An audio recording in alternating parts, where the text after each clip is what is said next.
Hey, welcome back. Today we're going to talk about Randy Rhoads. Part 1 we'll discuss how he got started and his ascent into Quiet Riot and eventually into Ozzy. And in Part 2 we're going to actually look at some of his licks and some of the riffs he played. So, he was born in Santa Monica, California, December 6th of 1956. He was only 25 years old when he died in a plane crash on March 19th, 1982.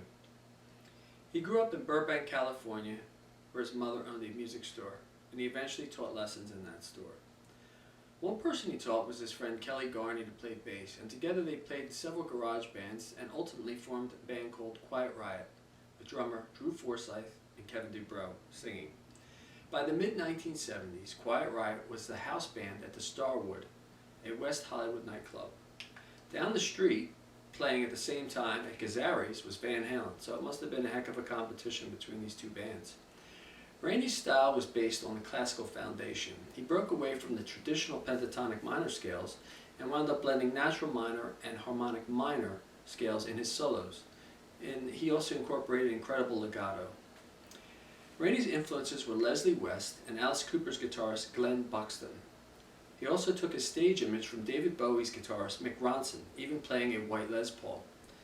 Randy's outfits were designed by his girlfriend at the time, Jody Raskin. They featured huge polka dots, which later became something of his trademark. Quiet Riot recorded 2 albums, Quiet Riot 1 and Quiet Riot 2. They were never released in the US though, they were only released in Japan.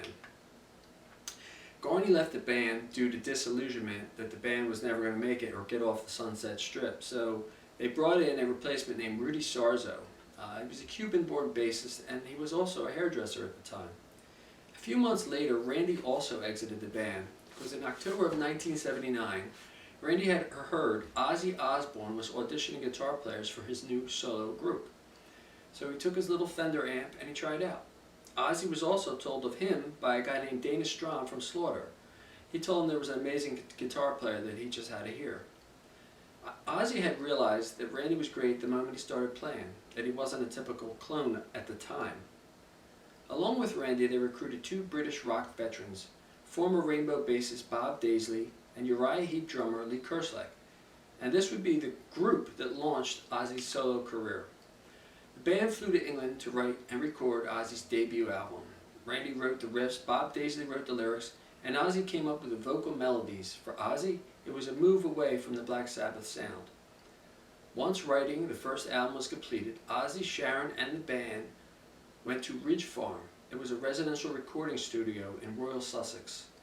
Ozzy was still without a record deal though, so the sessions were paid for by Ozzy out of his own pocket. The project was on a tight budget. The sessions went pretty fast. The stuff had already been written, except for some vocals and some solos. Randy would always record scratch solos as part of the basic track, and then re-record them as overdubs, and then he would double and triple them. According to the producer, Max Norman, he used his polka dot Gibson Flying V and the white Les Paul through a 100-watt Marshall amp with 2 cabinets. Randy also used some kind of a thing called a variable volt regulator. It dropped the Marshalls down to 90 to 92 volts to get a more creamy edge to the distortion. His effects consisted of MXR distortion and a 10-band EQ. He would later add flangers and choruses during the Diary records. He also went with a Crybaby Wah. The Blizzard album also contains a solo acoustic composition called D. It was named for his mother, Dolores, and it was written for her also. Shortly after the Blizzard of Oz record was completed, Ozzy signed a deal with Don Arden's CBS distributed Jet Records, and the band started a tour behind the album. They didn't earn a lot of money at first, because you gotta realize it was the early 80s and heavy metal really hadn't taken off at that time. I think it was 84, 85 when Rat, Motley Crue, Def Leppard, and even Quiet Riot made the scene. So, it was the early stages.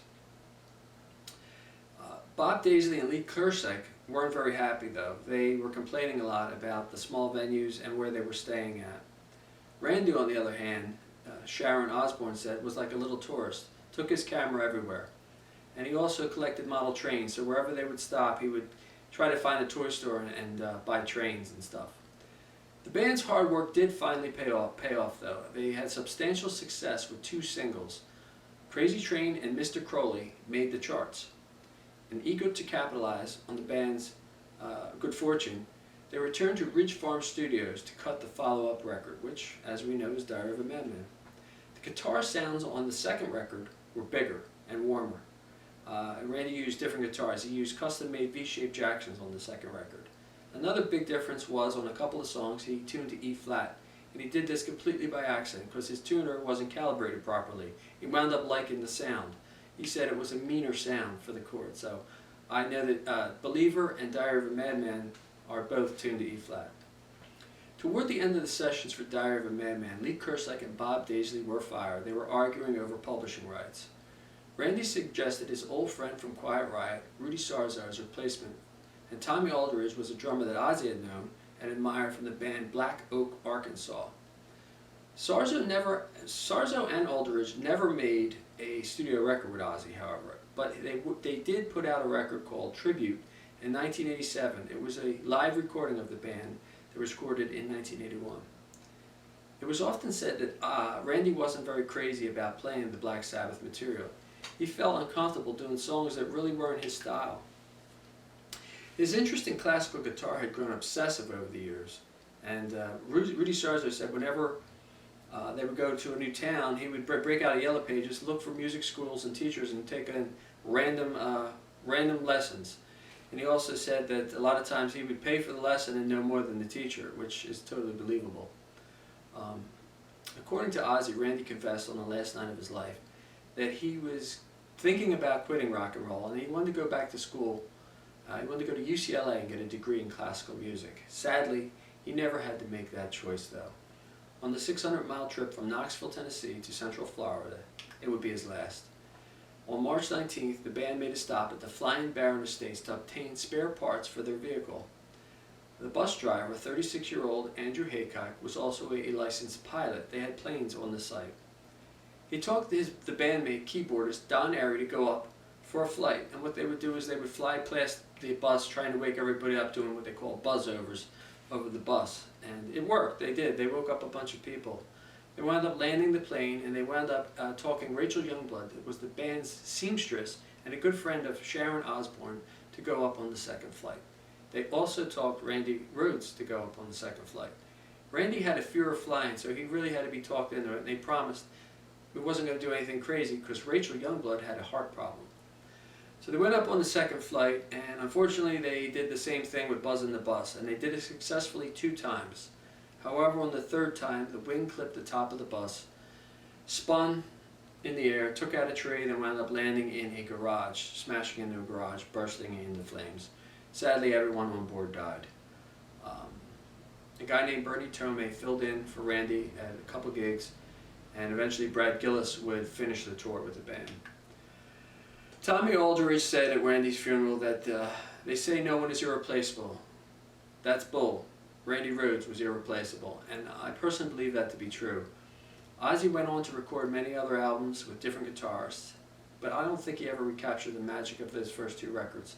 And that's not to say anything against Jakey Lee or Zakk Wylde. They're 2 phenomenal players. But those first 2 records, in my opinion, were really the best of Ozzy. And we're going to take a look at some of the songs and some of the solos in part 2. So, see you there.